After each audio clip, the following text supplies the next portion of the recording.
Vamos lá.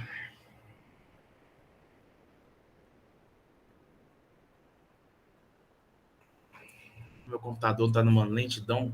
Você coloca para gravar, fica lá o cinza até chegar no vermelho. Começou. Bom dia, pessoal. Vamos começar aqui hoje o segundo workshop A Extensão Universitária no ICEA, né? Promovido pelo Centro de Extensão e Cultura de João Molevade. A primeira edição foi no final do ano passado, né, em dezembro. Me lembro que a professora Clarissa, que está aqui presente, participou. Outros professores participaram. Então, sejam bem-vindos e bem-vindas a esse seminário.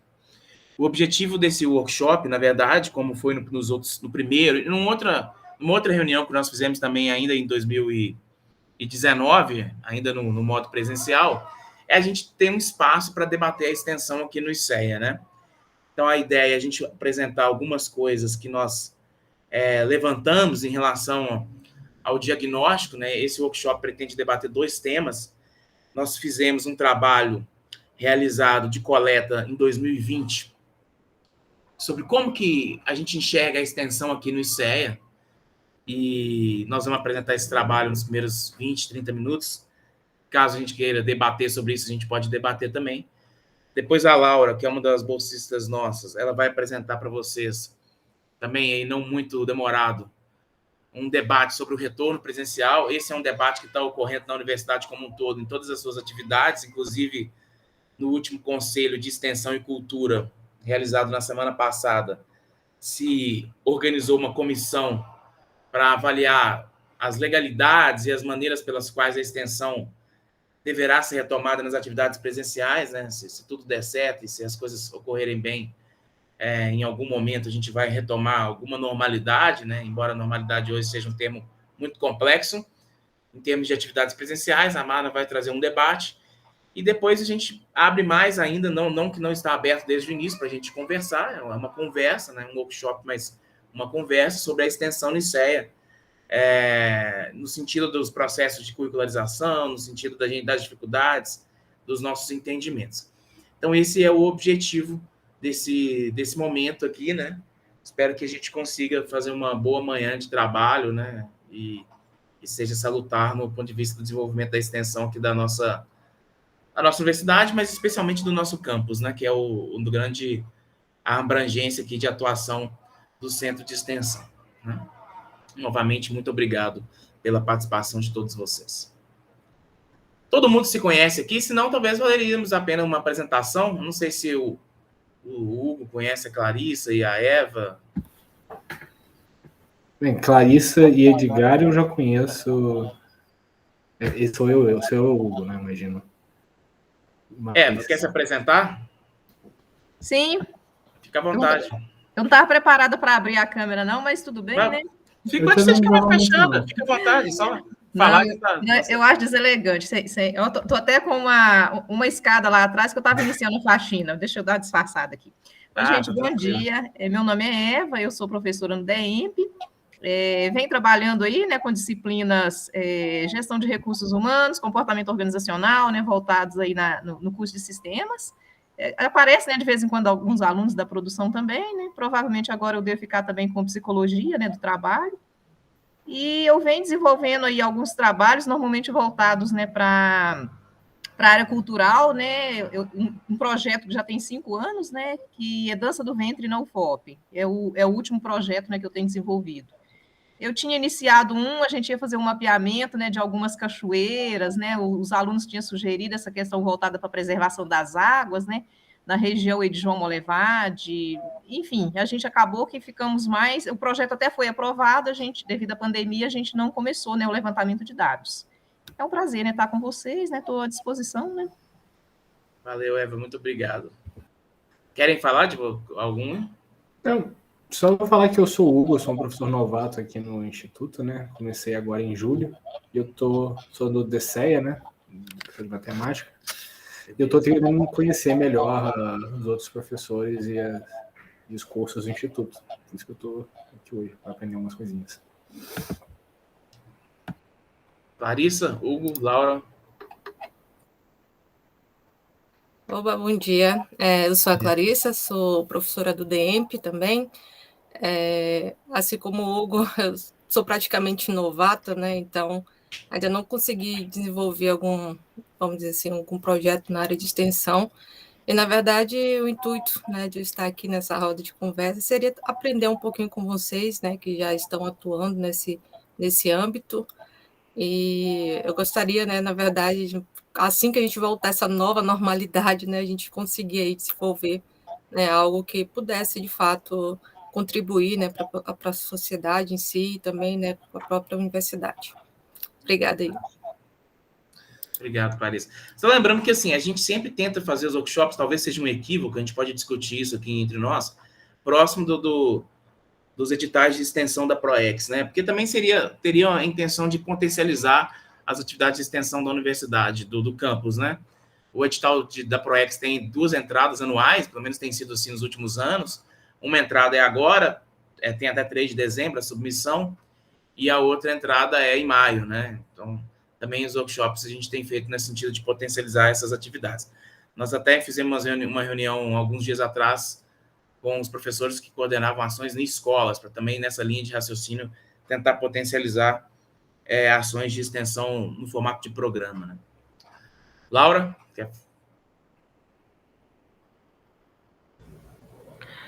Bom dia, gente. Eu sou a Laura. Acho que minha câmera não ligou. Ligou agora. Eu sou a Laura, tem 2 anos que eu sou bolsista pelo Centro de Extensão, na parte administrativa, e eu sou discente de engenharia de produção. Valeu, Laura. Hugo Carvalho, nosso colega lá da UDESC. Bom dia. Bom dia. Bom, então, eu sou aluno, sou do curso de Sistemas.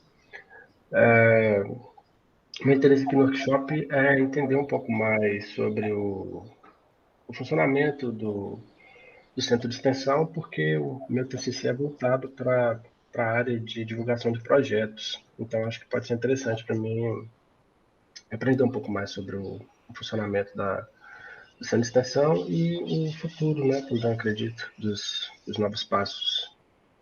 Beleza, valeu, Hugo. O Hugo também já fez um trabalho com o professor Thiago, nos ajuda aí no DEMP. Edgar, quer fazer alguma fala? Olá, pessoal, bom dia. Meu nome é Edgar, eu sou professor do curso de Engenharia Elétrica e também professor aqui, obrigado, né, ao senhor aí pela organização e pelo espaço em relação ao sistema de extensão. E eu creio também que, de repente, para esclarecer aí para os colegas, quando se iniciar aí iniciarem aí a curricularização com esses 10%, eu creio que uma dúvida, de repente, aí de todos nós, né, seria se todos os projetos a gente tem que submeter obrigatoriamente ao centro de extensão, mesmo pela quantidade de alunos aí, inicialmente aí com 40 alunos, né? Sim. Ok, então é isso. Obrigado, professor. Bom, só para ajudar aqui na resposta do Edgar, a gente não tem um papel de fiscalizador e nós nem temos o papel da PROEX, né? A gente não tem o papel aqui de cumprir papéis que são da PROEX. A gente pode ajudar a PROEX e fazemos isso na maneira que a gente dá conta de divulgação, de gestão, de contribuir com a potencialização da extensão aqui no ICEA. Como que a gente faz isso? Bom, a gente tem os instrumentos que a gente tem tentado fazer. Alguns efetivos, outros nem tanto. Esse é um deles. Estamos organizando um seminário de extensão para a comunidade do ICEA, tentando potencializar a extensão. É um trabalho que a PROEX não tem condições de fazer em termos de unidade, estamos aqui tentando fazer dentro do departamento. Mas quem gerencia as ações de extensão é a PROEX. Embora, né, Edgar, eu não tenho enxergado que os cursos terão que aprovar todas as ações de extensão recorrentemente. Né, o que está no guia de curricularização da extensão é que os cursos terão que prever como que as ações de extensão ocorrerão nos seus respectivos projetos pedagógicos, e esses projetos pedagógicos que deverão ser encaminhados à PROEX para ser aprovados. E não é para o centro de extensão, a gente não tem o caráter de dar selo de extensão aqui na universidade. Quem dá o selo, se uma atividade é extensionista ou não, é a Proreitoria de Extensão, Eventualmente, nós podemos participar, sim, lá internamente, nesses processos avaliativos. Mas o processo não é nosso. Eu sou Wagner, sou da engenharia de produção, acho que a maioria de vocês me conhece, estou há 2 anos e meio, quase 3, né, na coordenação do Centro de Extensão. O Centro de Extensão foi criado em 2016, né? Antes, eu acho que é isso mesmo, ou 14, agora eu não me lembro mais. Era a professora Anli. A professora Jennifer, que chegou aqui também agora, quer fazer sua apresentação, professora? A gente está só falando quem que a gente para nem todo mundo nós nos conhecemos, de que departamento. Se quiser, fica à vontade, senão também a gente... Bom dia. Bom, eu sou a professora Jennifer, sou do departamento do DCEA, né? Na verdade, assim, eu estou tentando entender um pouco mais como funcionam os projetos de extensão. Ainda não tenho um, mas gostaria de ter um no futuro. E aí eu queria perguntar se você vai disponibilizar o vídeo da reunião, porque a gente vai ter a assembleia daqui a pouco. Aí eu queria, pelo menos, poder assistir o vídeo, Wagner. Sim, nós vamos colocar no canal do YouTube do Centro de Extensão. Tá bom. No canal do YouTube lá no Centro de Extensão, que tem o link dele na página do Centro de Extensão, e aí vai estar lá. Ok. Obrigada. Então, pessoal, vamos começar com a pauta de hoje. Eu vou apresentar para vocês, vou tentar ser o mais breve possível, um trabalho que foi bastante árduo, que a UFOP não consegue fazer de maneira geral, até pela capacidade de técnicos da Proex, mas a gente conseguiu fazer aqui em Monlevade, a partir de uma bolsa extra que a gente conseguiu ganhar do Santander, né? Da Bolsa Santander. E que é um diagnóstico, né? A gente conseguiu fazer um diagnóstico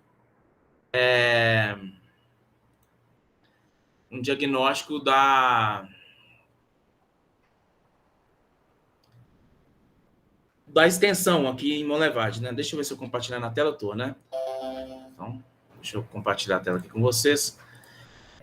Eu vou tentar ser o mais breve possível. Fiquem à vontade para a gente conversar, gente. Isso aqui não é uma aula, é uma conversa, né? E nós, se vocês quiserem falar, eu não vou estar vendo o chat mais, então falem aí, ou a Laura me ajuda se alguém colocar alguma coisa no chat, tá, Laura? Vocês podem falar. Qual que é a ideia? A ideia aqui é apresentar um diagnóstico da extensão no ICEA a partir das ações que ocorreram no ano de 2020, tá? A Ana Beatriz foi uma bolsista que nos ajudou especificamente nesse trabalho, mas as outras 2 bolsistas nossas, a Laura e a Mara, também nos ajudaram. Nós conversamos com 15 coordenadores de ações, 15 professores que coordenaram ações no ano de 2020. Fizemos um roteiro semi-estruturado, foram, em média, 30 minutos a conversa de cada professor, para a gente entender o que eles acham da extensão do ICEA. Depois a gente fez uma espécie de codificação, uma espécie de análise de conteúdo, e das respostas, né? Nós fizemos códigos, categorias das respostas e conseguimos entender, achar que um certo diagnóstico aí de como que os professores entendem a extensão aqui no ICEA, né? As suas próprias ações, inclusive, também. A gente tem um técnico administrativo que é coordenador de ação, eles também podem ser, né? Mas não estava entre os respondentes. Então, eu fiz uma série de gráficos, né? Eu não vou ficar aqui me atentando aos gráficos, mas eu vou chamar a atenção para alguns dados específicos de cada um desses gráficos para vocês entenderem o que eu estou querendo colocar para vocês. Então, nós fizemos algumas perguntas sobre a concepção da ação. Assim, quem que participa da concepção da ação? Porque há uma crítica de que a gente... a ação é muito concebida pelos professores e acaba não participando os alunos e a própria comunidade, né, para conceber a ação de extensão, né? Então, é interessante a gente destacar, por exemplo, que a maioria dos professores, eles fazem ações de extensão na tentativa de aproximar a universidade da comunidade. Parece esse ser um sentimento, assim, né? Um sentimento de responsabilidade social que os docentes têm. Todavia, é interessante a gente colocar aqui, olha para vocês verem, quase metade dos projetos, eles são concebidos sem a participação da comunidade. Quer dizer, os professores concebem os projetos e os programas, mas eles não conversam com a comunidade antes da concepção, eles conversam depois da concepção, e isso pode gerar problemas, porque às vezes o que a gente está querendo como professor não é exatamente o que a comunidade está esperando daquela ação. E vejam que, por exemplo, 44% das respostas que falam sobre essa temática falam que não houve participação da comunidade na concepção da ação. É interessante. E 33% é participação parcial, né? Quer dizer, a maioria absoluta, a gente não ouve a comunidade antes de começar a fazer a ação. É um dado que vale uma reflexão para a gente que vai trabalhar com a extensão universitária. Sempre costuma ter adequações ao longo, então isso é importante a gente lembrar que o que foi concebido muda, talvez até por essa questão das dificuldades da concepção, né? Vejam que 56% fala que ocorreu as ações.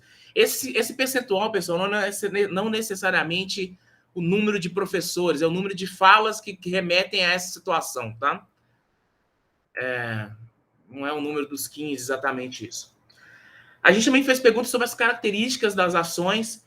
Vejam que a maioria das ações aqui no ICEA é problemas relacionados à educação, embora a gente seja uma unidade de engenharia, né? Algumas relacionadas à gestão, pouquíssimas a lazer, né? Quase ninguém faz ações de lazer, de cultura, faz relacionado a processos educacionais e gestão. Quase sempre em escolas, tá vendo? As ações de extensão nossa basicamente são em escolas. Poucas no setor público e alguns empreendimentos sociais, que é basicamente a Incop. As pessoas, na hora de conceberem as ações, de executarem as ações, elas se comunicam muito por palestras, treinamentos, né? Há poucas oficinas, há muita palestra e muito treinamento, né? Muita conversa com liderança. Vejam que essas respostas, de novo, lembrando a vocês, são as características de que os docentes responderam em relação às suas próprias ações. Isso é um diagnóstico que, na minha opinião, bastante relevante e profundo sobre a extensão aqui no ICEA. Como que as ações são divulgadas, né? A maioria das pessoas, das ações, se comunicam por meio da liderança, quer dizer, a gente não comunica com as comunidades de forma direta, quase sempre com os líderes das comunidades, também isso, de repente, as lideranças não representam exatamente o que é a comunidade, embora seja liderança. Por exemplo, a gente fala com o diretor da escola, mas me questiono, será que é o que os professores das escolas querem ou o que os alunos querem? São críticas que a gente pode fazer a partir desses dados, né? A gente usa rede social, e as redes sociais são redes sociais próprias, né? Também é uma outra dificuldade, quer dizer, não são as redes sociais da cidade, não são as redes sociais que as pessoas usam, são as redes sociais da ação. Isso também gera um problema para chegar na própria comunidade. Também aqui, para divulgação, rede social, palestra, meios que a gente utiliza mais tradicionalmente, né? Só 25% pelos próprios usuários, né? Que é interessante a gente pensar que eu acho que a gente está, e aí com alguns problemas na extensão que a gente tem executado. Esse é o dado que me parece muito mais, assim, me chamou muita atenção, na verdade, pelo fato das entrevistas serem com docentes, né? A gente também fez o diagnóstico entrevistando os discentes, tá? Eu vou apresentar para vocês em sequência. Porque existem hoje, gente, o FOR-PROEX, que é o Fórum de Pró-Reitores de Extensão, no documento oficial de extensão universitária brasileiro, define que há 5 diretrizes para a extensão universitária no Brasil. E muitas delas não aparecem nas respostas dos docentes quando a gente discute sobre diretrizes de extensão com os docentes. Eles falam de impacto na sociedade, que sim, é uma das diretrizes, impacto da transformação social. Eles falam de impacto na formação do estudante, falam de dialogicidade, e também esse dado é um pouco alarmante, na minha opinião, porque dialogicidade é a principal característica da extensão universitária brasileira. E apenas 5 respostas dos docentes remetem à dialogicidade em relação às diretrizes da extensão. Ninguém fala de interdisciplinaridade e de interprofissionalidade, e nem de articulação com a pesquisa, que são outras diretrizes da extensão universitária. É interessante a gente pensar nisso. A gente subdividiu as respostas aqui em categorias, né? Então, por exemplo, impacto na sociedade, duas respostas falam de impacto cultural, 5 respostas falam de científico-tecnológico e 14 falam de impacto socioeconômico, né? Lembrando que esse número não é 15 porque a gente avaliou as respostas e não necessariamente as número de entrevistas. O impacto na formação do estudante, né? 9 fala de desenvolvimento pessoal de competências. 4 respostas chamam atenção por grandes habilidades técnicas. E uma resposta fala de relação docente-discente. 5 respostas são de dialogicidade, falam de fato, interagir com a comunidade de forma dialógica. As principais dificuldades que os docentes falam disso, destacam a infraestrutura como um grande problema para realizar extensão. Falam também de infraestrutura quando se diz respeito especificamente ao fato da pandemia ter influenciado a execução, porque a gente fez a pergunta separado antes da pandemia e durante a pandemia. Então, falam aí de infraestrutura, tanto antes quanto durante é o grande problema, mas também eles destacam comunicação como outro problema. Rotatividade de alunos também um problema que foi destacado. Hoje a gente, infelizmente, tem menos bolsas, né? Talvez esse seja um fator pela rotatividade de alunos. Eles falam que nós fizemos uma pergunta sobre o engajamento dos alunos durante a pandemia e alguns alunos, como que se deu a comunicação, né? Eles destacam a questão das reuniões online, e-mail, redes sociais, e aí, basicamente, e-mails e reuniões online é o meio de comunicação principal durante a pandemia, né? Mas a infraestrutura aparece como um problema antes da pandemia, durante a pandemia. Problemas de comunicação aparecem antes da pandemia, durante a pandemia. Rotatividade de alunos aparece durante, eles não fez essas referências à rotatividade. E interessante que teve 2 pessoas que falaram que não teve dificuldades nenhuma para executar durante a pandemia. Embora não seja relevante do ponto de vista numérico, qualitativamente interessante a gente pensar. Tá? Algumas falas de professores que coordenaram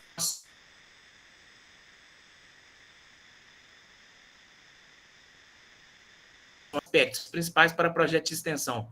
Eu lembro a vocês, pessoal, que é uma coisa interessante que a Proex já tem feito, tá?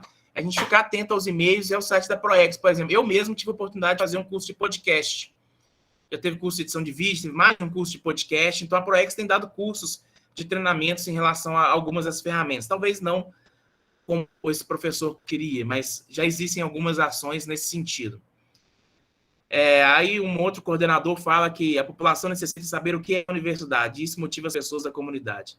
Eu acho que valeria a gente discutir, fazer um outro workshop sobre esse tema aqui, sabe? Esse é um tema que, para mim, pessoalmente, é muito caro. Acho que é um debate complexo de entender como que a gente chega na comunidade, a relação universidade-comunidade não é muito trivial. As universidades, de maneira geral, não é só o FOP, tentam fazer esse trabalho, mas não conseguem. É comum aceitar que nós não conseguimos fazer esse trabalho de comunicar bem com a comunidade. Mas também é comum aceitar que nós temos dificuldade para entender quais seriam as soluções dentro das nossas condições de infraestrutura, que vocês já perceberam que não é das melhores. Outro coordenador falou que a forma de divulgar na própria página da universidade poderia ser menos formal, conversar mais com o público através de imagens, dialogar mais com a comunidade, uma coisa mais leve, mais comunicativa, mais próxima do público. Essa é uma crítica que também existe, embora eu acho que a universidade tenha tentado melhorar isso sempre. Então, esse é o diagnóstico dos docentes. Vocês querem fazer algum comentário que chama a atenção de vocês, alguma dessas observações? O que vocês acham? Senão a gente passa para os discentes, mas se vocês quiserem falar alguma coisa, eu estou à disposição. Se é o que vocês esperam.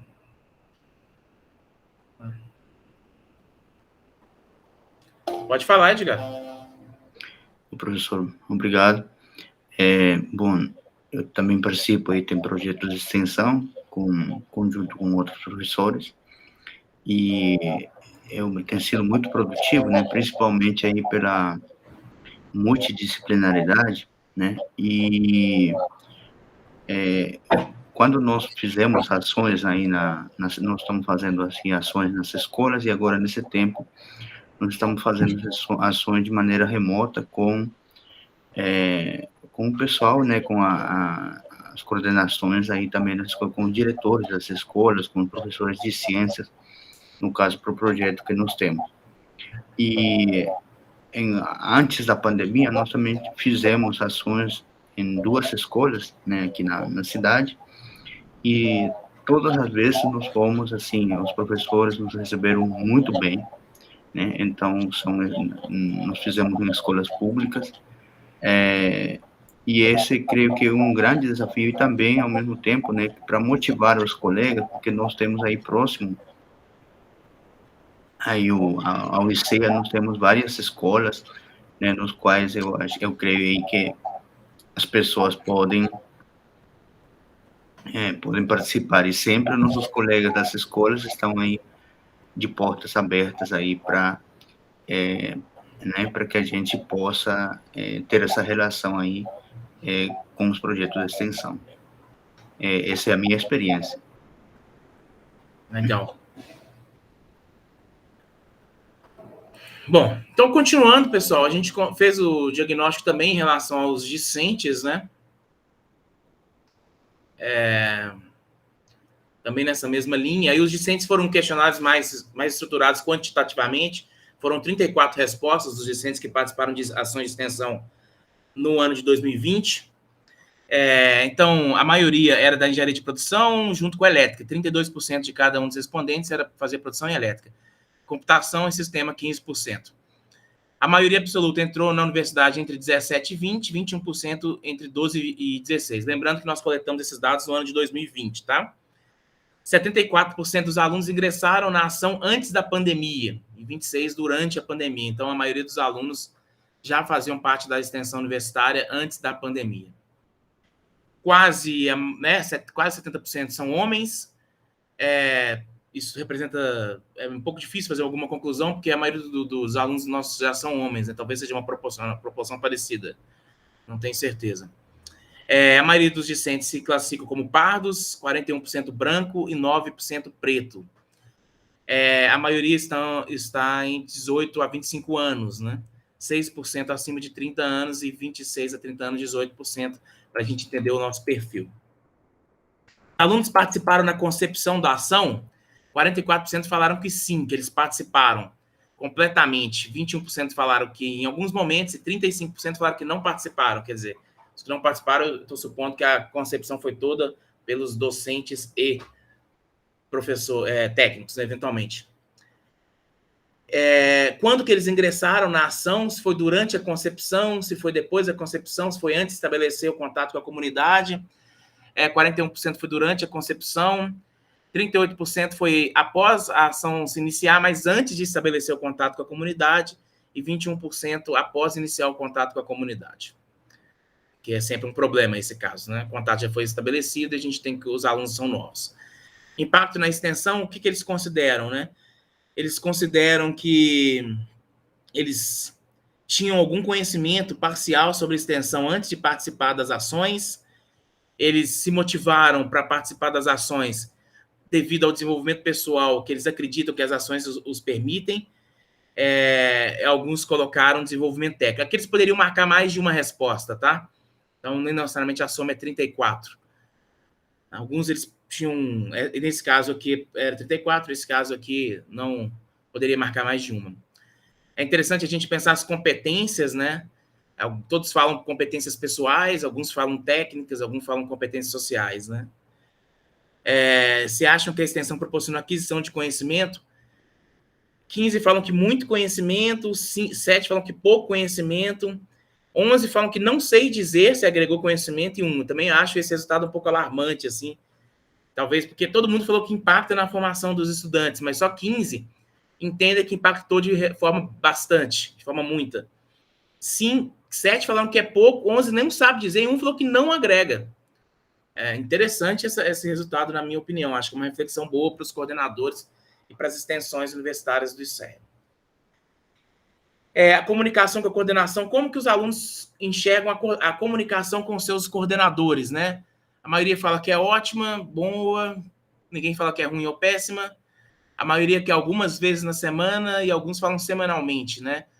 6% diariamente. E tem aqui 6% mensalmente. Mensalmente apenas o cara conversa com o coordenador. Acho que esse também não seria, talvez, na minha opinião, um modelo mais adequado. E como que eles conversam com seus colegas de ação? Né? Eles falam que pessoalmente, rede social, pessoalmente, não se aplica, pois não participava da ação. Né? Porque isso aqui foi antes da pandemia, essa pergunta. Vamos lá. Como que se dá o contato com a comunidade? Aqui as formas de contato de ação com a comunidade. Há o destaque para meios de comunicação do tipo telefone e WhatsApp e pessoalmente. Também lembrando que é antes da pandemia, né? Foi ressaltado isso. Como você avalia a periodicidade de contato com a comunidade? Interessante esse dado, na minha opinião, porque a maioria dos estudantes acham que esse contato não é tão bom, né? Acha que é médio, né? E outros que acham que não tem uma interação, né? Não soube dizer sobre essa interação.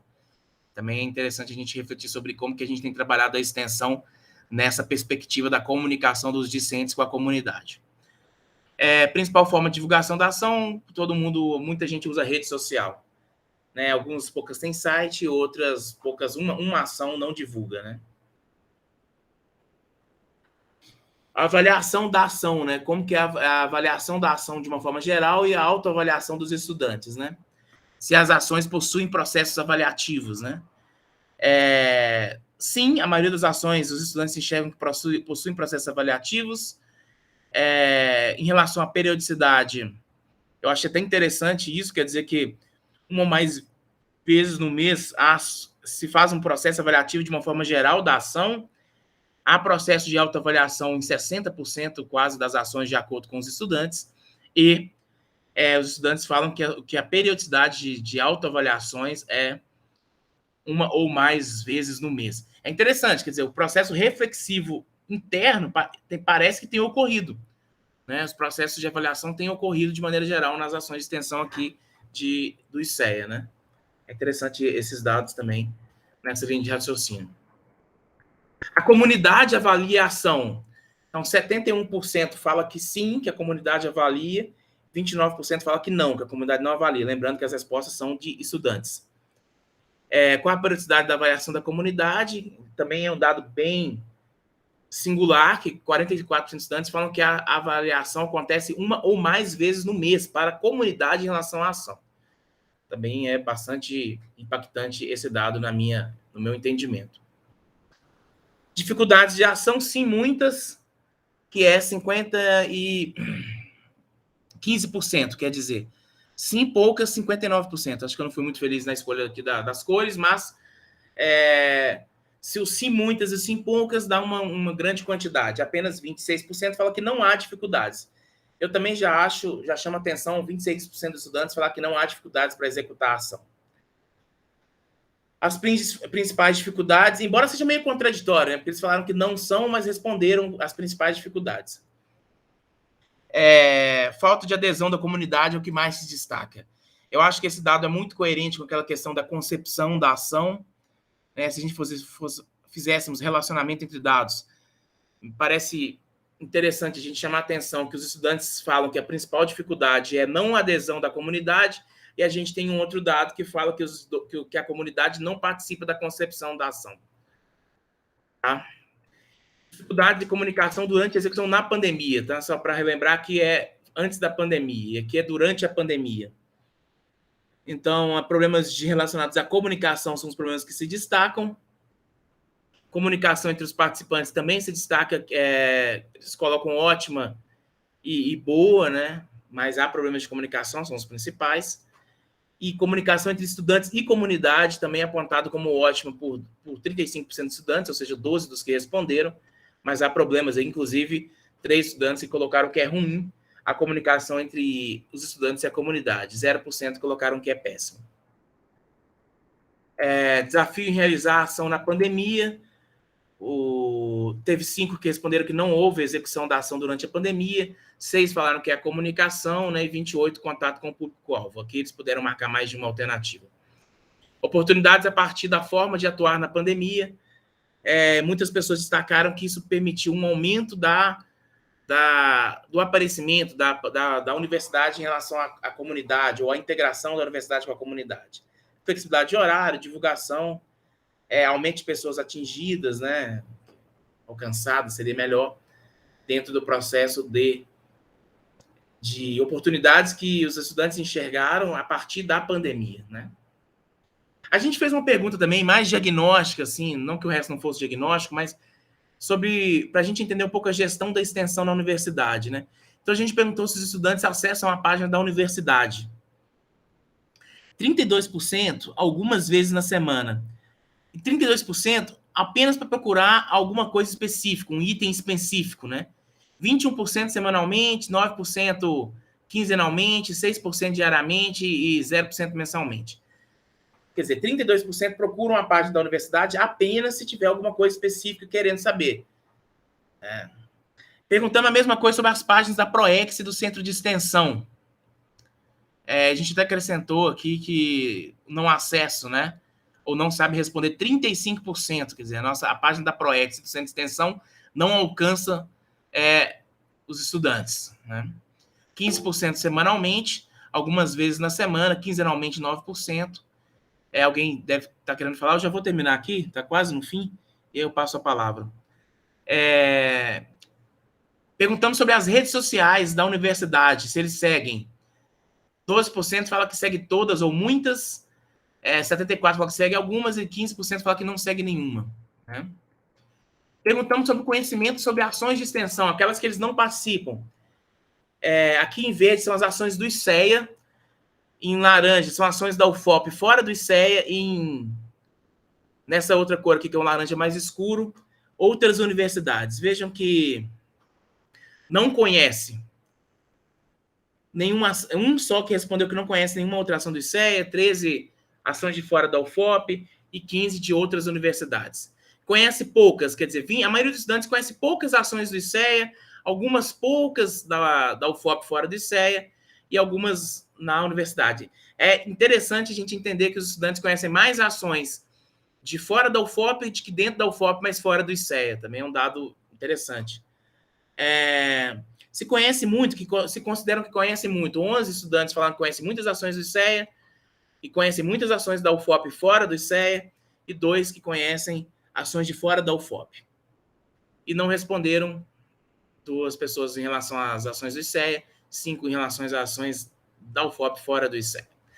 Então, esse é basicamente o diagnóstico da extensão aqui no ICEA, no campus de João Molevade, que era o primeiro tema que a gente queria colocar. O Hugo quer fazer uma fala, fica à vontade, Hugo. Bom, parabéns, Wagner, acho que ficou bem bacana a pesquisa, e é interessante alguns dados que você apresentou, porque vai de encontro com uma pesquisa que eu fiz para a elaboração do meu TCC. E aí, como base, eu estudei os relatórios da Comissão Própria de Avaliação, do CPA, da UFOP, os sinais. É interessante que, na dimensão de comunicação com a sociedade, que é uma das dimensões previstas lá nos sinais, não existe, a universidade não avalia de forma específica esses canais de divulgação de projetos, sabe? Eles avaliam o site, o jornal, a rádio universitária e a TV, principalmente. Isso no relatório de 2014, que eu acho que foi mais completo, né? E aí, eu analisando as respostas de um formulário que eu pedi aos alunos para responderem, eu obtive resultados bem parecidos com esses, sabe? Confirmando esses voltados para a extensão. O meu formulário era mais aberto, né? Tinha mais questões, mas em geral os alunos responderam que não sabiam onde pesquisar sobre projetos de extensão, sobre os resultados dos projetos, eles desconheciam a página da PROEX também, a maioria falou que não conhecia. Então, acho que esse é um sintoma assim, que eu consegui identificar também, mas que eu não vi nos canais de comunicação da universidade mesmo, nenhum canal específico, sabe, para tratar disso diretamente, tanto no caso da extensão, quanto no caso dos outros projetos também. A comunicação é um problema, né? A gente sabe que o problema existe, a gente não sabe como solucioná-lo, né, Hugo? Porque é isso, assim, todo mundo sabe que é um problema. Olha aqui esse workshop. Ele tem 6, chegou a ter 8 pessoas, sendo que 3 são da organização. Então, nós atingimos 5 pessoas no nosso áudio, que se dispuseram a vir aqui. A gente pode criar várias hipóteses por que aconteceu isso, se isso é efetivo ou não. Como organizador, a gente fez o que a gente entende ser o mais dentro da nossa capacidade de divulgação. Só que ela é ineficaz. Claramente, na minha opinião, ela é ineficaz, né? Mas a gente não sabe como que a gente vai trabalhar outros aspectos, né? Por exemplo, a gente divulgou na página da UFOP, a gente mandou e-mail pelo e-mail da recepção. Eu, particularmente, divulguei nos grupos de WhatsApp, que eu sei que tem acesso a alunos e a professores, que são 4. Tem o grupo do DEMP, o grupo que eu participo de professores que nós nos encontramos eventualmente, o grupo do curso de engenharia de produção e um grupo que o DA me permite participar lá, que é o grupo de divulgação de coisas do ICEA. Eu coloquei nesses 4 grupos do WhatsApp. A gente colocou na página da UFOP, mandamos e-mails institucionais e colocamos nas redes sociais do Centro de Extensão. É o que nós enxergamos ser capaz de fazer nesse momento, com nosso entendimento e nossa infraestrutura. Isso é eficaz? Eu tendo a dizer que não. Né? Nós não conseguimos alcançar um público que seja significativo do ponto de vista da comunidade do campo de João Molevade. E não esperávamos diferente, por incrível que pareça, Hugo. Antes de vocês chegarem aqui, eu perguntei para a Laura, e aí, Laura, vai ter mais ou menos que 5 pessoas? Não que eu fique feliz com isso, mas é porque é um problema. E para a comunidade, isso ainda é mais problemático ainda, né? Se a gente não consegue resolver o problema da comunicação interna, imagine para a comunidade. Agora, não é um problema só da UFOP, né? É um problema das universidades de maneira geral, talvez do mundo, nem só do Brasil. Sim, verdade. Eu no estudo na revisão bibliográfica para o TCC, eu encontrei até um artigo de uma pessoa, um cara, ele é da área de comunicação e ele fez um estudo dos mecanismos de comunicação das universidades públicas. Só que eu acho também que ele pesou um pouco a mão, sabe? Ele foi bem crítico, assim, no sentido de não pesquisar a fundo os canais das universidades e já desceu a lenha, sabe? Falando que não tinha e tal. Não, eu tenho uma posição sobre isso a partir do que eu estudei na minha tese de doutorado, que foi sobre relação de universidade e comunidade. Existe um problema. A universidade ela foca nos seus meios institucionais de comunicação. E os seus meios institucionais não são acessados pela comunidade. Agora, a gente tem que colocar um outro aspecto. Ela tem capacidade de não focar só nos meios institucionais, porque tem a questão dos recursos. Entende? Porque se você manter os meios institucionais atualizados e tentando disseminar o que é produzido na universidade, já é bastante complicado e custoso. Porque no meu entendimento, os meios de comunicação que nós deveríamos acessar são os meios de comunicação da região da cidade. Então, por exemplo, no nosso caso aqui de João Molevade, a gente deveria divulgar nos grupos de WhatsApp dos bairros, nas igrejas, nas rádios da cidade, nos jornais da cidade, que até publica muita coisa sobre o que é produzido aqui na universidade. Só que a gente não tem condições de fazer na minha opinião, a gente não tem condições de recurso humano e técnico para fazer isso. Mal a gente conseguir atualizar os recursos dos nossos meios institucionais para eles se manterem atualizados. Mas eles não chegam na comunidade, né? Uhum. Eles não chegam. Esse é um problema, assim, né? Sim, verdade. Imagina o custo que é manter a TV UFOP ou a rádio UFOP para o campus de Ouro Preto. É um custo elevado. Mas eles não chegam na comunidade ouropretana ou marianense. Não chega. Inclusive, se não me engano, os sinais, a percepção da comunidade quanto à rádio é bem baixa. Aí qual seria? A gente tem que acabar com a rádio da universidade? Essa é uma pergunta que a gente deveria nos fazer. Sim ou não? Não sei, tá? De maneira nenhuma eu estou aqui falando que tem que acabar ou não tem que acabar. Mas é fato que ela não chega e que é custoso manter a rádio funcionando. Tem um técnico, tem um funcionário, tem bolsista, tem conteúdo, tem que produzir conteúdo, editar conteúdo. Assim como a TV UFOP, que está no YouTube. Sim. E os canais, todos os sites, né? As redes sociais, né? A UFOP, então rede social era o grande problema era não ter redes sociais. Hoje tem rede social da universidade atualizada com muita constância. Mas aí a pergunta é, quem segue essas redes? Né? E ela consegue alcançar pessoas da comunidade a partir dos algoritmos do Instagram, do Facebook? É uma outra pergunta, né? Twitter. Eles têm também um perfil lá no Twitter. Eu estava vendo o relatório acho que do ano passado, da avaliação, eles até incluíram essas redes lá, mas eles não falam do alcance do relatório de gestão. Não falam do alcance e nem tem uma avaliação assim mais detalhada, sabe? É bom, esses dados estão abertos, nós vamos colocar lá. A gente vai publicar artigos sobre esses dados também. Na verdade, a dos docentes a gente até já submeteu, a dos discentes ainda não. Mas os dados estão aí, se precisar, fica à vontade de utilizá-los, não tem nenhum problema também não. É interessante. A gente vai disponibilizar também aqui, mas eu posso te enviar os dados, né? Não tem problema. A nossa outra pauta hoje, que a Laura vai apresentar para vocês, é um debate que a gente está conversando no âmbito da gestão da extensão aqui do ICEA, que é sobre o retorno das atividades presenciais, né? E aí eu vou passar a palavra para a Laura, nós estamos um pouquinho atrasados no nosso tempo, mas eu acho que era normal de acontecer isso. Mas ainda estamos bastante aí. Fica à vontade, Laura.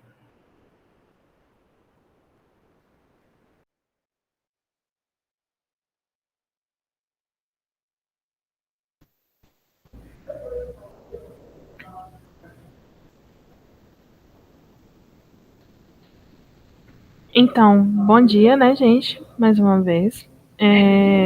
A minha pauta hoje é sobre os novos formatos da aplicação da extensão, né? A gente deve começar a ter a visão, né, um pouco discursiva e também entender os aspectos que vão ser necessários para as atividades para a retomada, né, das atividades presenciais. Então, como objetivo básico dessa nossa conversa, né, é entender os meios que vão ser utilizados, né, das ferramentas para retomada dos projetos em formato presencial. Então, a gente tem que dar ênfase nele pela reintegração dos alunos do ICEA nas escolas e nas instituições atuantes das ações de extensão.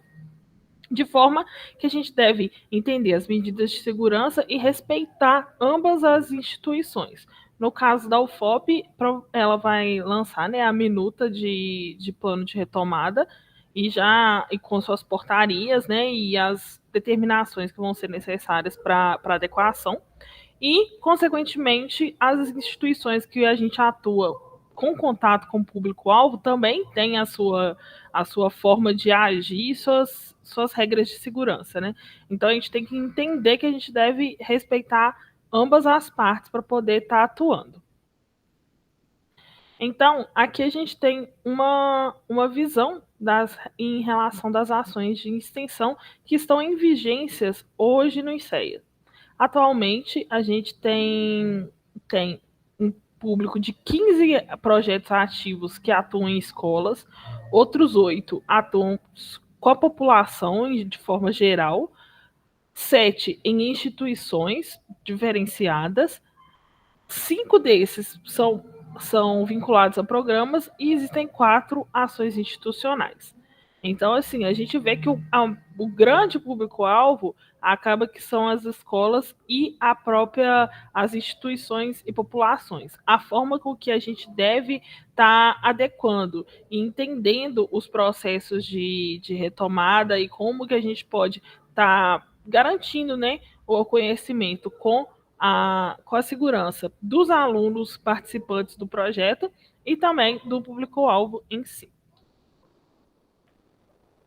Então, aqui a gente tem algumas atribuições que, mediante os aspectos da flexibilização, né, com a portaria que ainda será publicada e o registro das atividades, cabe aos coordenadores de extensão entender se o formato de atuação que antecedeu ao cenário de pandemia ainda é aplicável, se as diretrizes do local de atuação, no caso de escolas e instituições, como que isso está funcionando, como que o coordenador vai possibilitar a atuação lá dentro, né? Implementar e orientar os bolsistas voluntários sobre as práticas. Esse tópico é até um pouco complementar no quesito da atuação, de entender a atuação antes da pandemia e como que vai ser a partir de agora, justamente devido ao manuseio de material. alguns projetos, os bolsistas e voluntários, juntamente com o público-alvo, realizam construções de alguns produtos, né? Pode ser por meio de reciclagem, no caso da Trimarjon, ou nas próprias escolas, tipo assim, dos alunos estarem vendo mais a fundo e tendo contato mesmo com aquele tipo de material, a proximidade, né?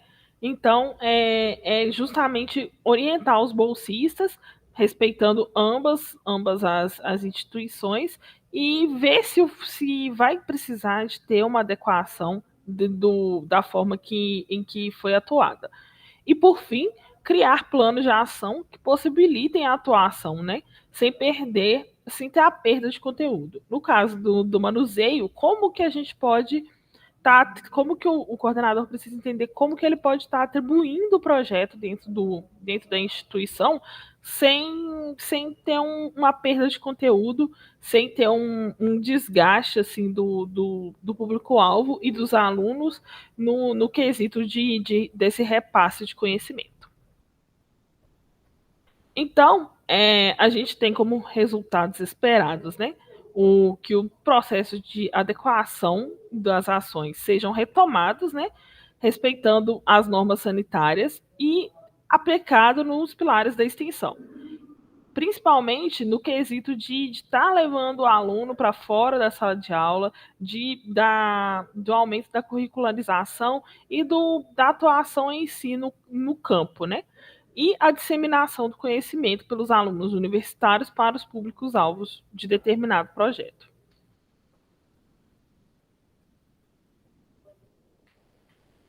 Então, a flexibilização, né, ela vai vir de uma forma que vai ser necessário a gente refletir quais aspectos que a crise sanitária afetou a extensão em si e os projetos de forma individual, entendendo que os planos de adequação devem ser revisados de acordo com a que pé estamos, né? Por exemplo, hoje a gente está num nível de onda verde, basicamente, então, assim, seria um pouco mais tranquilo de estar atuando de forma semelhante ao que ocorreu anterior à pandemia, mas esse plano deve ser sempre adequado de acordo com a realidade do local de atuação. Então, a gente espera alcançar a meta, né, de compartilhar o conhecimento, saindo do espaço de sala de aula e determinando os impactos socioambientais da extensão no cotidiano da comunidade acadêmica. E é isso. Acredito que, assim, essa apresentação é mais uma introdução para a gente poder estar discutindo aqui os aspectos de retomada e verificando as questões de crise sanitária que vão ser necessárias para a gente estar adequando nos processos. Obrigada. Obrigado, Laura. Então, pessoal, um dos outros objetivos desse seminário hoje, desse workshop, era a gente discutir também a retomada, né?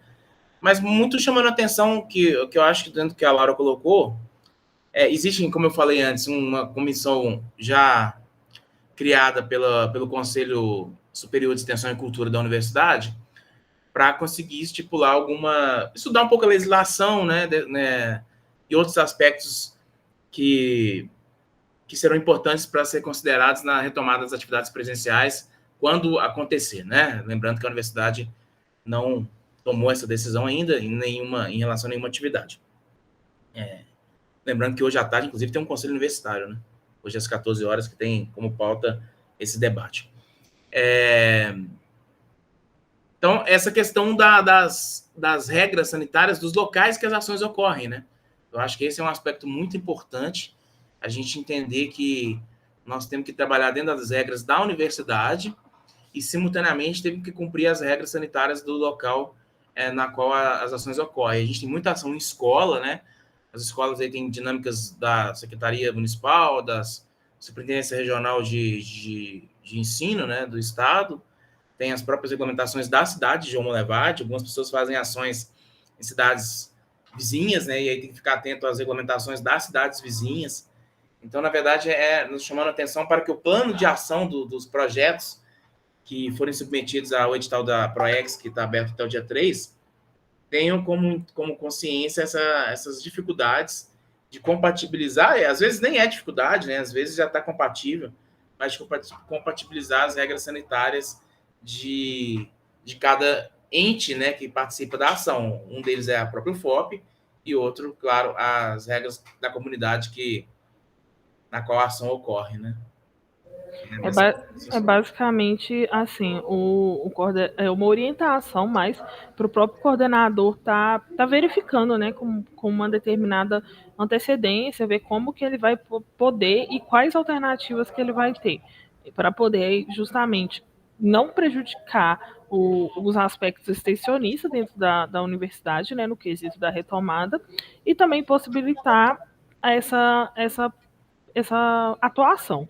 Porque é igual no quesito de escolas, uma escola de ensino fundamental de crianças, a primeira parte do ensino fundamental, não vai ter as mesmas medidas sanitárias de uma escola que já tem uma atuação mais média. Então, no quesito de ensino médio, né? Então, assim, é justamente entender a particularidade de cada um e, a partir disso, tá readequando o plano de ação, né, fazendo um plano de ação para atuar e entender como que pode se dar essa dinâmica.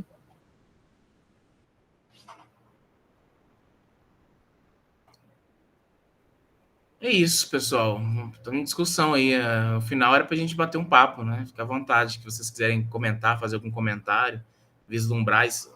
Podemos avançar aqui outros temas da extensão. Eu acho que, pela própria fala da Clarissa, da Eva, quiser avançar também em outros aspectos da extensão, é um momento que a gente está disponível aqui para conversar sobre a extensão de uma maneira geral, aqui em Monlevade e aqui na UFOP como um todo, né? Eu acho que é nessa linha aí.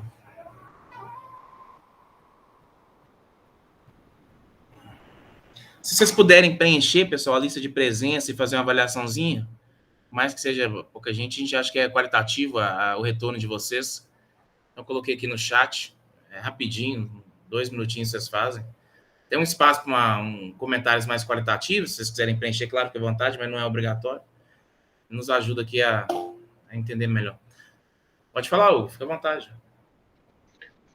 Aí, com relação a essa discussão do retorno presencial, né, das ações, isso não necessariamente está ligado com o retorno das aulas, né? Ou está? Não, necessariamente. Vai depender do que a universidade determinar, né? Ela pode determinar coisas distintas. Hoje estão todas suspensas, mas ela pode determinar posicionamento distinto sobre cada atividade, né? Sobre alguma coisa sobre as aulas práticas, ou sobre as aulas teóricas, outro sobre a extensão. A gente não está casado uma coisa com as outras. Uhum. Mas é importante, assim, a gente sabe que nós temos um fenômeno que não é... E é comum em muitas universidades brasileiras, que a gente tem em média, 70-75% de estudantes de fora de Monlevade. Então, enquanto os estudantes não voltarem para Monlevade para fazer suas atividades acadêmicas de ensino, é um pouco difícil a gente ter atividade presencial de extensão, né? Porque os próprios estudantes não estão aqui na cidade, né? Eles estão nas suas cidades, exceto os estudantes que são monlevadenses, né? Ou da região. Sim. Mas isso independe, assim. Aí vai depender muito do que a universidade tomar a decisão. A gente está trazendo esse debate porque é um debate que está recorrente, né? Ele é importante. E algumas ações ficam inviáveis até, né? Sem a presença dos alunos para executar, né? Sim, sim. E ocorreram ações que foram suspensas durante esse período, né? A própria professora Eva relatou isso no início. Eu mesmo coordenava uma ação no ano de 2020 que eu suspendi também. Outra eu adaptei e continuei. Eu coordenava 2 ações. Uma eu continuei no ano de 2020 e 2021. E outra eu optei pela suspensão, entendendo que a natureza dela não permitiria ser realizada no modo remoto, né? Acho que também acontece isso. Sim.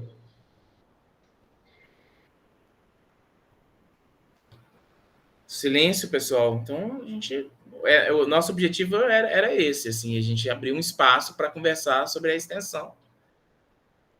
Quiser fazer alguma pergunta, Clarissa, você que falou que tem mais dificuldade de enxergar, isso aí. Estamos abertos aqui para o debate. Oi, então, a priori, eu tenho alguns questionamentos, né, mas, assim, seria mais dúvidas, né, como que seriam realizadas essas ações na comunidade, né, mas, inclusive, isso foi até uma sugestão que eu coloquei no seu questionário, né, que você mandou agora no chat, é que seria interessante, não nesse momento, né, mas nos próximos eventos, trazer alguns coordenadores, né, para a gente conseguir enxergar de fato como que atua, né, de fato, esses projetos de extensão. Porque, por exemplo, eu nunca tive contato, nem mesmo quando eu era aluna, né? Então, para mim seria muito interessante de enxergar isso de forma mais prática, né? Eu posso te falar sobre a minha experiência, eu acho que a Eva pode falar dela também, né, se ela quiser. Eu gostaria muito, né? Olha, E no mais, também eu gostaria de parabenizar, né, seu levantamento, tanto seu como da Laura, né? São informações bem relevantes para a gente, de fato, conseguir, né, atingir alguns pontos mais críticos, né? Que às vezes a gente, numa maneira mais macro, a gente não enxerga. Pô, eu trabalhei aqui na universidade com 3 tipos de extensão, tá? Desde 2012 eu tenho coordenado projetos de extensão. O primeiro deles é no campo do trabalho, né? Seria das áreas do trabalho, porque a extensão tem as áreas da extensão, né? O que seria isso? É contribuição com o que a gente chama aqui de assessoria sociotécnica em grupos de economia solidária, que é basicamente cooperativas e associações. Então, nós trabalhamos, né, na contribuição da gestão, nas diversas nuances da gestão para esses grupos. Vou dar um exemplo concreto. Nós trabalhamos numa cooperativa de costura. A cidade tem uma cooperativa de costura. Nós fomos lá, fala os passo a passo. Nós fomos lá, nos apresentamos como universidade. Esse é um problema que a gente já apontou aqui, né? Nós não temos uma relação ainda que a comunidade procura a universidade, porque aí a gente entende melhor a demanda delas, mas não é assim. Esse é um problema que se aplica aos projetos que eu coordenei também. Nós fomos lá na cooperativa de costura, apresentamos, tentamos entender o diagnóstico delas, nos colocamos à disposição para ajudá-las. Elas aceitaram a nossa contribuição, eles têm que aceitar, claro. E nós ficamos lá uns 3 a 4 anos atuando lá, que os alunos iam lá, ficavam um tempo, tentavam fazer melhorias de gestão nas várias áreas da engenharia de produção, junto com as cooperadas de costura, com as costureiras. Então, por exemplo, no âmbito da qualidade, no âmbito da divulgação, no âmbito do controle de custo. E lá, nesses 3, 4 anos, a gente fez várias ações, algumas ações de oficinas, por exemplo, oficina de Excel para controlar custo. Isso tudo dependia da demanda delas e da conversa que elas tinham conosco. Vamos tentar melhorar aqui o controle da qualidade, vamos tentar melhorar, colocar um site no ar. E nós fizemos, foi um trabalho mais demorado, durou quase 4 anos, na verdade, a gente chamava assessoria sociotécnica a uma cooperativa de costura tal, né? Aí dava o nome da cooperativa de costura. Tinha grandes dificuldades, a rotação dos alunos era uma dificuldade, porque demora muito para os alunos, demora muito para a comunidade, nesse tipo de trabalho, aceitar a participação da universidade. Assim, a palavra melhor não é aceitar, mas trabalhar em conjunto, de forma dialógica mesmo. É um pouco difícil, demora meses para no caso, as costureiras se sentissem confiança no nosso trabalho. Assim que elas sentiram confiança no nosso trabalho, a gente começou a fazer algumas ações pontuais de melhoria de gestão em conjunto com elas durante esses 3, 4 anos. Esse é um trabalho que a gente fez no campo do trabalho e renda. E a gente fez vários trabalhos, né? Quando eu falo a gente, porque participou vários professores que ajudou, mas especialmente o Jean, com cooperativas e associações nessa linha aqui na cidade. Então, por exemplo, a gente já fez um trabalho com a Climajon, que é a Associação de Catadores aqui da cidade, com a... Vou tentar lembrar aqui, mas teve várias, eu estou me esquecendo. Bom, a Associação Maria Efigênia, que é uma associação de mulheres aqui na cidade que produz farinha, né? Que produz ração, né? Na verdade é farinha. Então a gente lá ajudava em quê? Ajudava na gestão, em todos os aspectos da gestão. Ora era qualidade, ora era controle de custo, ora era aspectos ergonômicos, aspectos da engenharia de produção de uma maneira geral. Então era um trabalho com cooperativas e associações. Teve algumas outras, né? Algumas com mais sucesso, outras com menos sucesso. Nem tudo é exitoso, tá, Clarice? Por exemplo, um trabalho que a gente tentou fazer na ANPAF, que é a Associação Molevadense e Produtora de Agricultura Familiar. Nós ficamos lá 2 anos tentando melhorar alguns aspectos que a gente tinha identificado e o trabalho não avançou. Não avançou no ponto de vista de melhoria da gestão do ANPAF. Por N fatores, um dia a gente pode discutir esses N fatores, mas não avançou.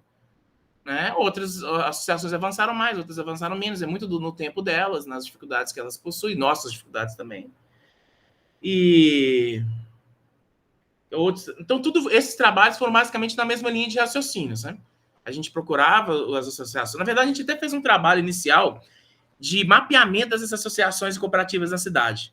Então, a gente mapeou uma série de cooperativas e associações e procuramos elas depois para fazer esse trabalho de contato. Depois do contato iniciado e uma confiança realizada, a gente começou a fazer projetos específicos sobre a melhoria de gestão no campo da engenharia de produção para essas cooperativas e associações. Esse é um trabalho que a gente fez. A gente, principalmente eu, o Jean e outros professores participaram já desse trabalho aqui na universidade, que é o trabalho que é realizado pelo laboratório que a gente chama de INCOP, né? Bom, eu já participei de outro projeto que era completamente diferente desse, que era um trabalho mais de divulgação científica, nessa linha que o Hugo critica, que a universidade fez a crítica pertinente, que a universidade não chega na cidade. A gente fez um trabalho que chamava Comunica Diálogos Científicos. Esse era um trabalho que não foi suspenso durante a pandemia. Ele tinha um objetivo, era um projeto de extensão para identificar a extensão, era interessante.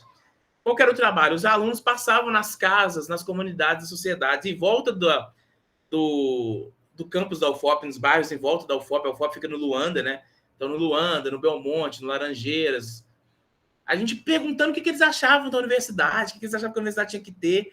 E a gente ia fazer 3 workshops nesses bairros, e os workshops iam ocorrer em algum lugar do bairro, para a gente conseguir captar alguma aspecto que a gente poderia atuar em termos de extensão universitária. A gente chegou a fazer um dos workshops no bairro Vera Cruz. A gente até achou interessante, lá tem uma associação de bairro que a gente não conhecia.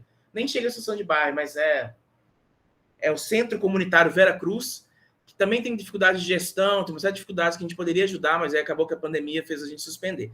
E nós iríamos realizar mais outros 2 workshops, num desses lugares, desses bairros, para tentar apresentar. O que nós faríamos no workshop? Nós apresentaríamos os resultados das conversas que os alunos tiveram com as pessoas.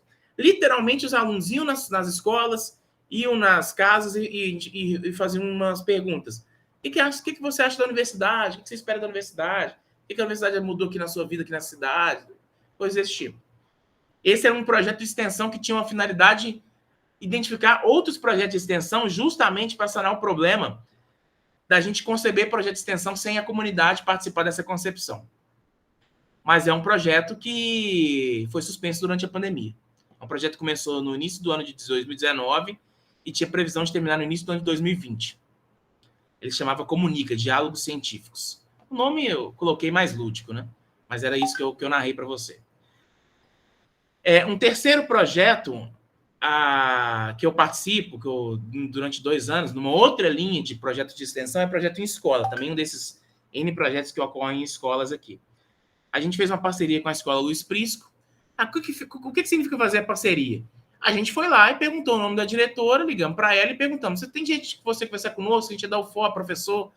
A gente gostaria de fazer alguns projetos na escola. Você tem interesse de conversar conosco? Ela tem. Então vamos marcar um dia. Fomos lá, marcamos com a diretora, mais um problema, né, que foi identificado. Talvez os professores da escola não tivessem esse interesse e tudo mais, mas marcamos com as diretoras.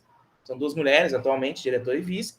Então, nós temos uma proposta de fazer um trabalho de monitorias, um trabalho de palestras, de cursos de formação para os estudantes e para as professoras. O que vocês acham da ideia? Legal. Então, como é que vocês podem ajudar? Vocês podem disponibilizar esses equipamentos na escola? Porque a ideia era ser presencial na época.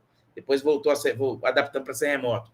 Então, podemos dar um curso de informática para os alunos, para as professoras, para as cantineiras. Podemos ter um trabalho de monitoria de matemática, que vai ocorrer semanalmente. Um aluno vai vir aqui, vai dar uma monitoria de matemática em comum com a cor. O que vocês acham? Quais são as críticas e tudo mais? De tempos em tempos, nós conversamos com elas para mudar. E a gente fez isso durante 2 anos, foi muito proveitoso. A gente fez. Mesmo na pandemia, a gente adaptou, as monitorias passaram a ser online. Fizemos grupo de WhatsApp com os alunos do 6º, 7º e 8º ano. Eles tiravam dúvida pelo grupo de WhatsApp. e um dia na semana tinha uma reunião online com os alunos. E as professoras de matemática, a escola possui 3 professoras, elas participam do grupo de WhatsApp conosco, elas nos mandavam para a gente o material que elas iam trabalhar durante a semana, e os nossos alunos aqui da UFOP reforçavam os exercícios, tiravam dúvidas e tudo mais. Nesse mesmo período, nesse mesmo projeto, a gente fez um curso de Excel online, né? Planilhas eletrônicas, para as professoras, logo no início da pandemia, para elas trabalharem com essa questão, muita gente mais velha, um pouco de dificuldade de lidar com essas questões, e fizemos um curso de edição de Google Docs para alunos do 6º e 7º ano, de 13 e 14 anos, que acabou agora, inclusive. E, então, os alunos, eles fizeram um curso. Como é que era esse curso? A gente fazia vídeos, colocava no YouTube, no canal do...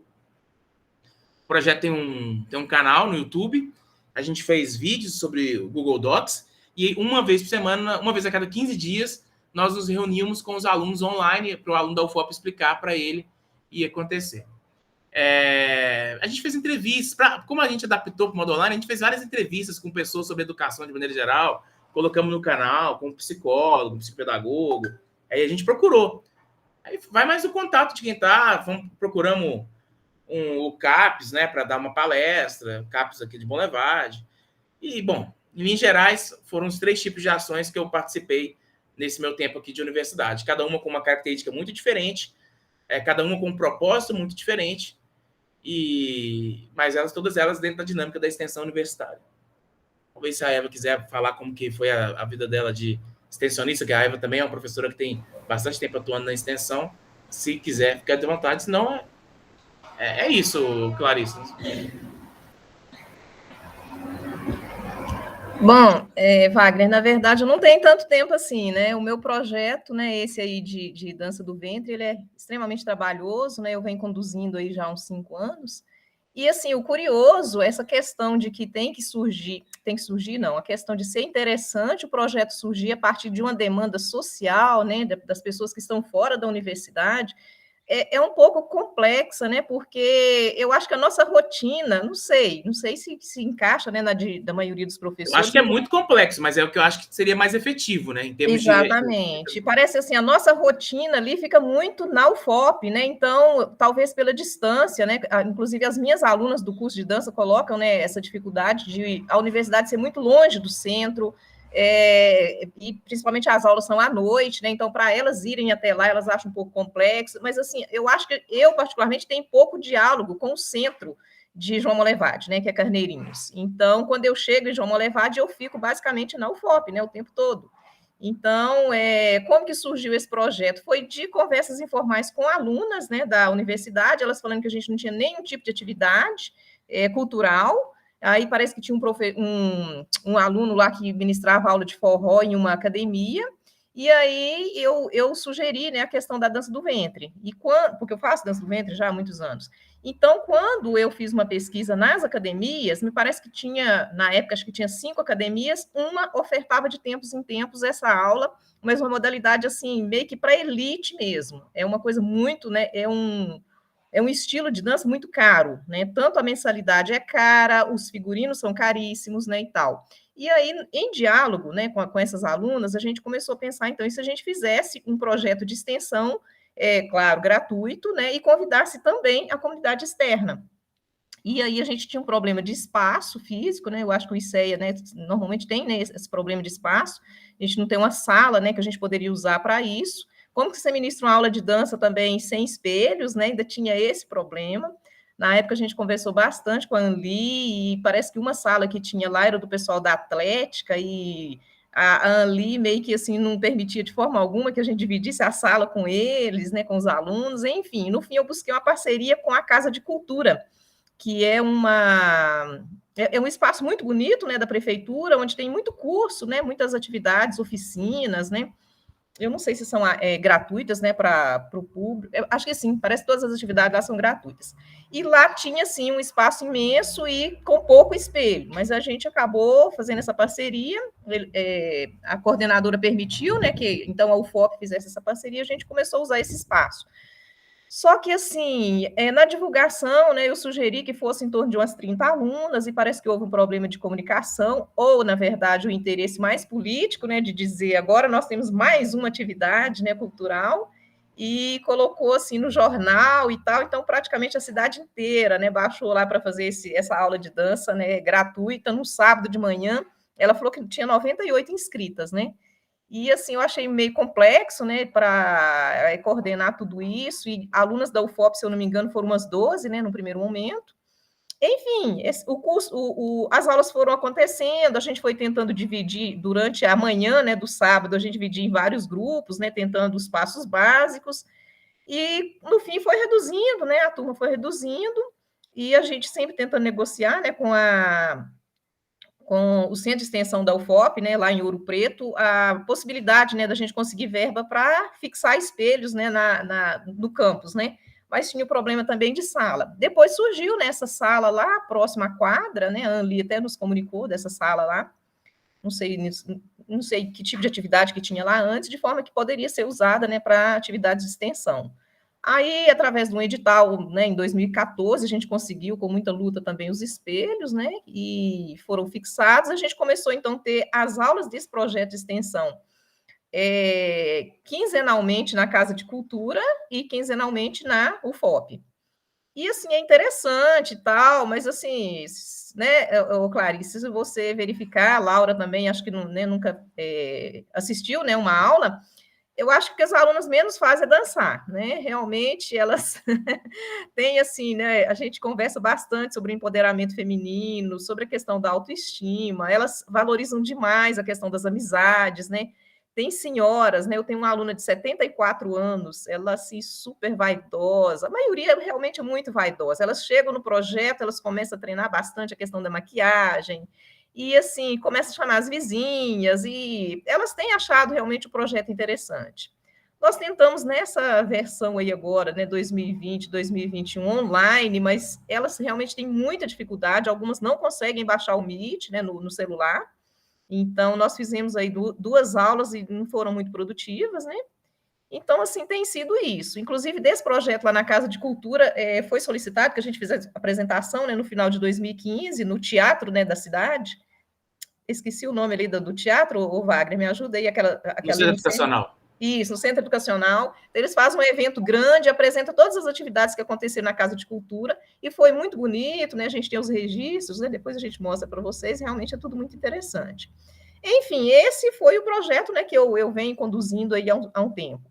Agora, surgiu também de conversas informais esse outro projeto que nós tivemos aprovados no início de 2020, os alunos conversando sobre, toda vez que eles conversam com amigos que são de fora de João Malevade, de fora de Minas, a ideia que eles têm é que Minas é como se fossem assim, várias barragens que estão todas prestes a explodir, que realmente Minas está perdida. E eles falaram, por que a gente não faz um projeto para a gente começar a divulgar o que tem de bom nessa região, né? Aí os alunos de Barão de Cocais começaram a falar que tem, né, a parte de lazer lá muito voltada para as cachoeiras, né? E eles falaram que talvez um projeto voltado para a preservação da água, não apenas para divulgar para quem está fora, mas talvez para as pessoas de próximo mesmo, as pessoas da comunidade, né? Conversar muito sobre essa questão da preservação da água, né, e tal.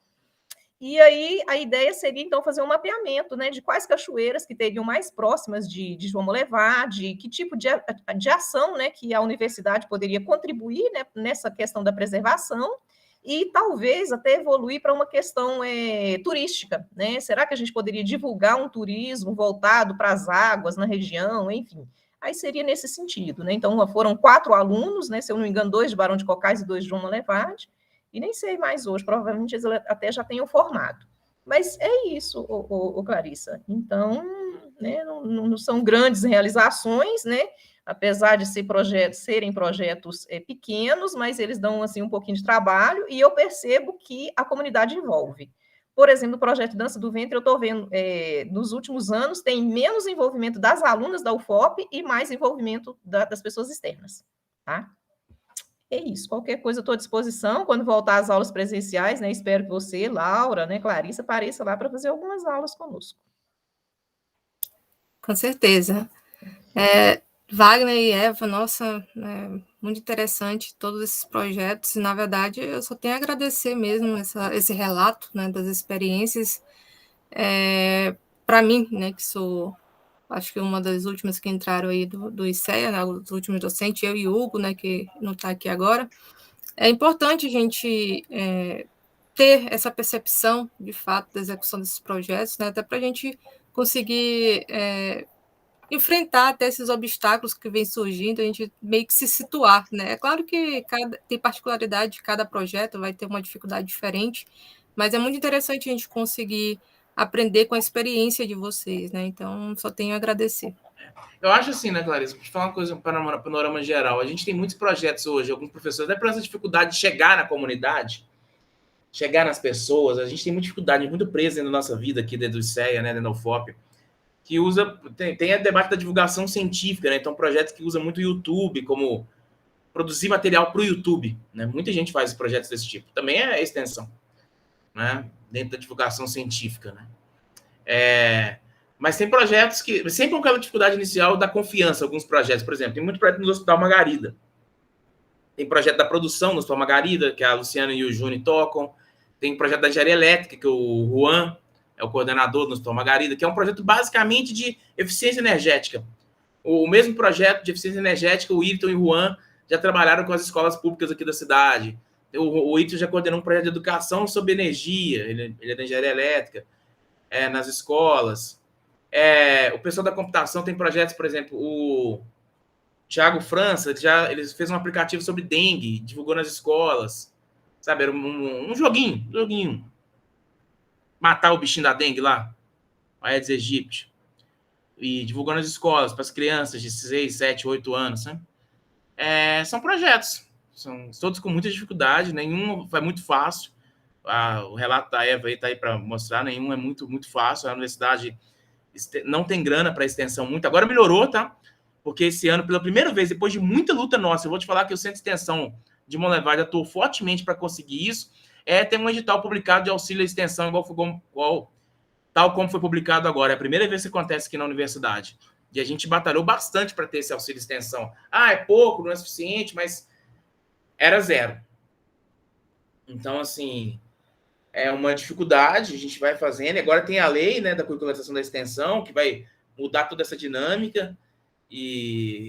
Mas a lei, como muitas coisas no Brasil, não vem acompanhada com dinheiro, né? Vem a lei e a demanda de se realizar, né? E vamos ver. Às vezes a gente não consegue o carro da universidade, mas muitas vezes consegue. A maioria das vezes consegue se planejar bem para visitar um lugar mais longe, mais afastado, né? Aí tem os trâmites para pedir o carro, mas às vezes não tem condições, né? Muitas vezes consegue. E às vezes não consegue imprimir. Antes a universidade tinha uma gráfica, agora está um pouco mais difícil. Mas muita gente fazendo... Tem muitos projetos que faz cartilha, sabe? Várias cartilhas, entendeu? A própria professora Carla. Tinha um projeto aqui que era do professor da física, que era fazer história em quadrinhos falando sobre física. Na época eles conseguiram um recurso para fazer impresso também, né, com aquelas vaquinhas virtuais, sabe? Mas eles fizeram online, fizeram PDF, disponibilizaram e tudo mais. E assim, e aí os professores vão fazendo, né? A gente tem em torno aí de uns 15% de professores que fazem projeto de extensão aqui no ICEA, que é mais ou menos o que acontece na UFOP. Imagine que deve ser parecido com o que acontece no resto do Brasil. Mas é por aí. Então, sempre tem o debate, né? Tem que procurar as pessoas, tem que divulgar. Por exemplo, a Eva deve ter tido dificuldade para captar as alunas. Depois isso foi mais fácil, porque o projeto ganhou alguma conotação na cidade depois de alguns anos, né? É isso, né? Vai acontecendo.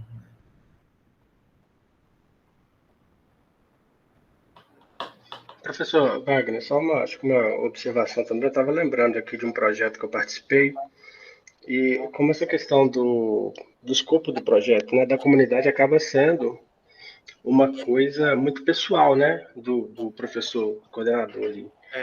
Porque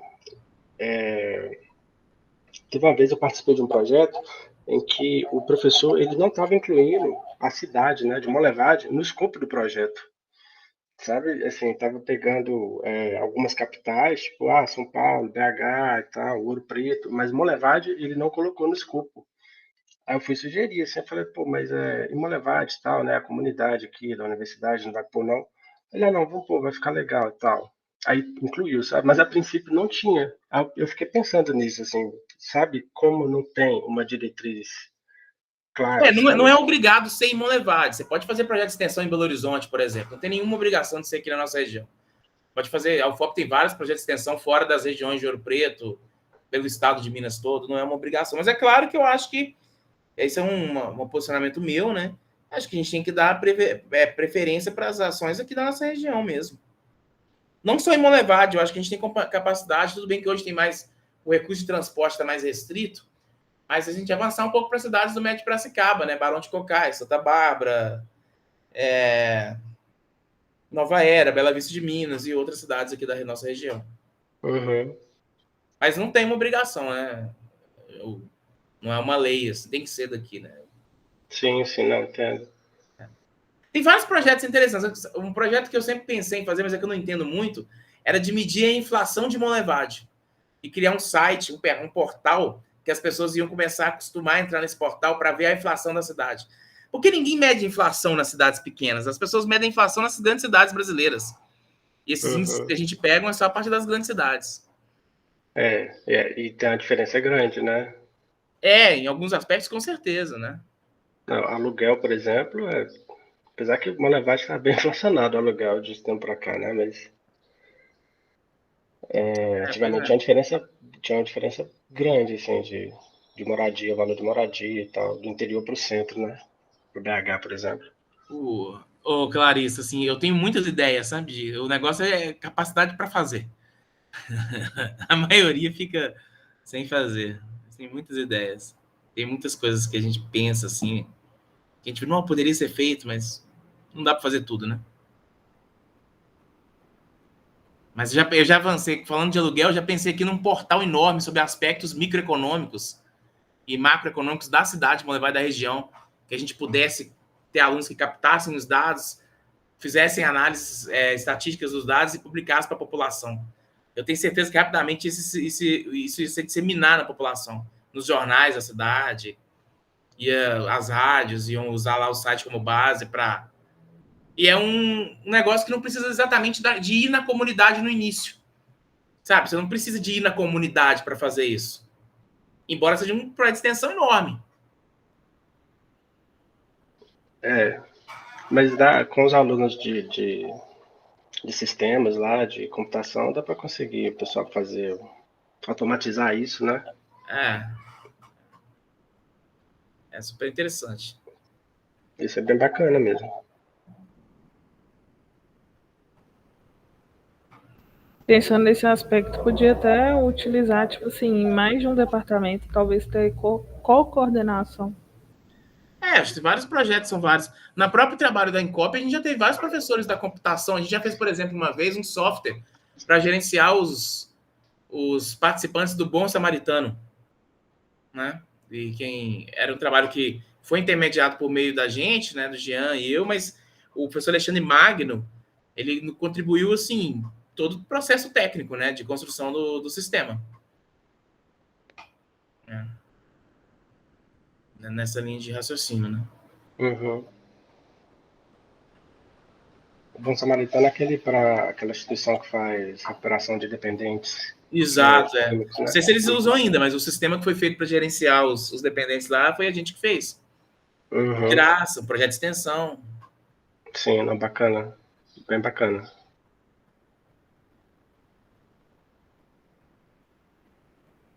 Você tá vendo aí, Cláudia? Tem muita ideia. Tô vendo? Ideia é o que não falta, né? Tem que só concretizar tudo isso aí.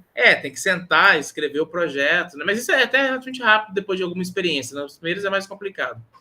E tem esses alguns projetos que demandam muita relação com a comunidade. E aí tem esse trabalho inicial que, para nós, como a Eva colocou, às vezes fica um pouco difícil, porque a gente é muito preso dentro do nosso mundo aqui da universidade mesmo. E porque significa sair, né? Significa pegar seu carro ou pedir o carro da universidade, ir lá na escola, marcar, conversar. Eu estou aqui conversando com a diretora de uma escola de Monlevade, que é uma região que é das mais pobres da cidade, que é do outro lado da BR, que é a escola Cicinha Moura, né? Justamente para a gente marcar uma reunião para trabalhar com um projeto de renda para os pais. É uma escola de tempo integral, a única escola pública de período integral de Monlevade. E lá tem uma horta, E a ideia é os alunos fazerem as hortas, né? Mas os pais, como é uma região muito pobre da cidade, os pais usarem a horta como fonte de renda. A gente vai tentar fazer um projeto que ajude na transformação disso uma fonte de renda para os pais ali da cidade, do bairro.